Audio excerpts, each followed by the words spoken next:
Assalamualaikum warahmatullahi wabarakatuh.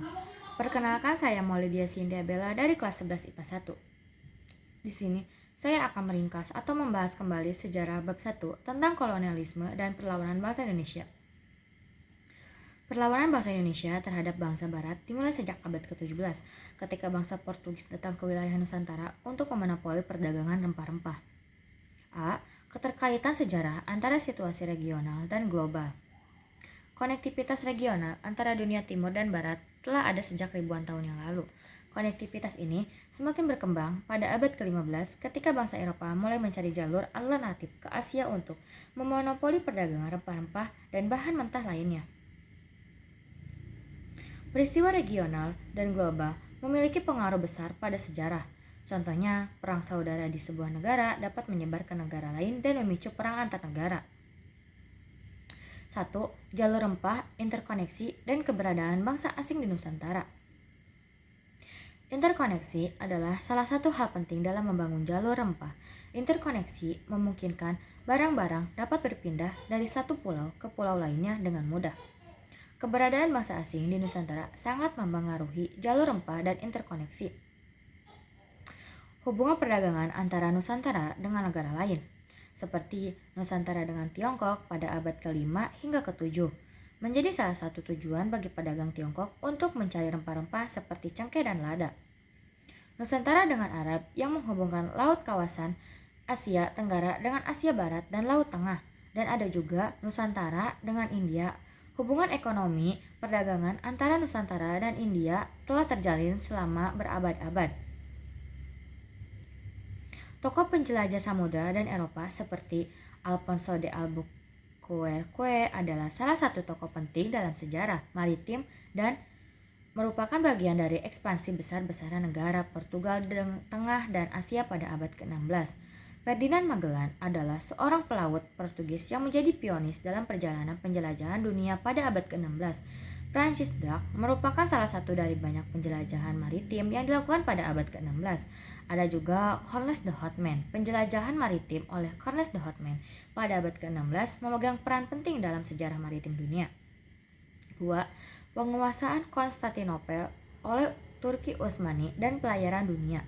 Pada tahun 1453, pasukan Utsmani yang dipimpin oleh Sultan Mehmed XI mengepung kota Konstantinopel, ibu kota kekaisaran Bizantium yang sudah berusia lebih dari 1000 tahun. Jatuhnya Konstantinopel membuka jalur baru bagi pelayaran dari Asia Eropa. Jatuhnya Konstantinopel mempengaruhi perdagangan rempah-rempah.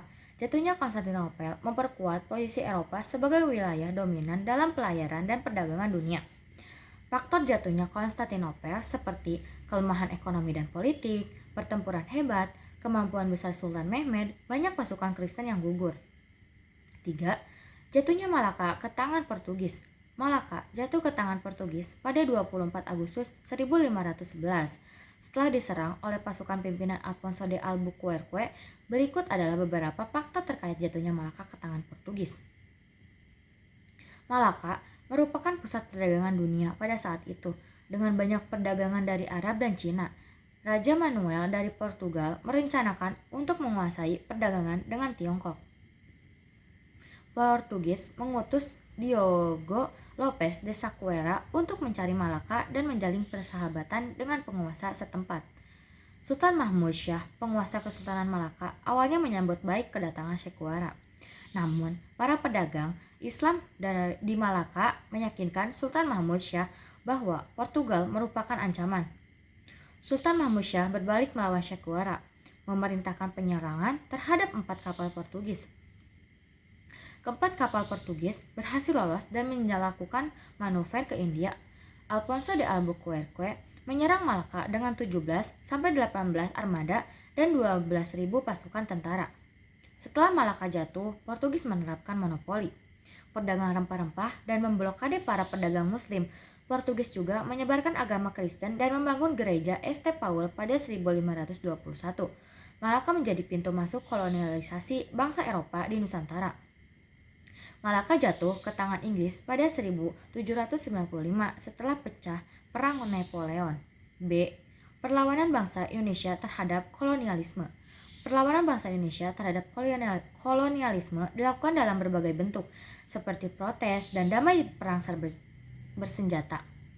Perlawanan ini dilakukan untuk mempertahankan kedaulatan, budaya, dan identitas nasional. Berikut adalah beberapa contoh perlawanan bangsa Indonesia terhadap kolonialisme.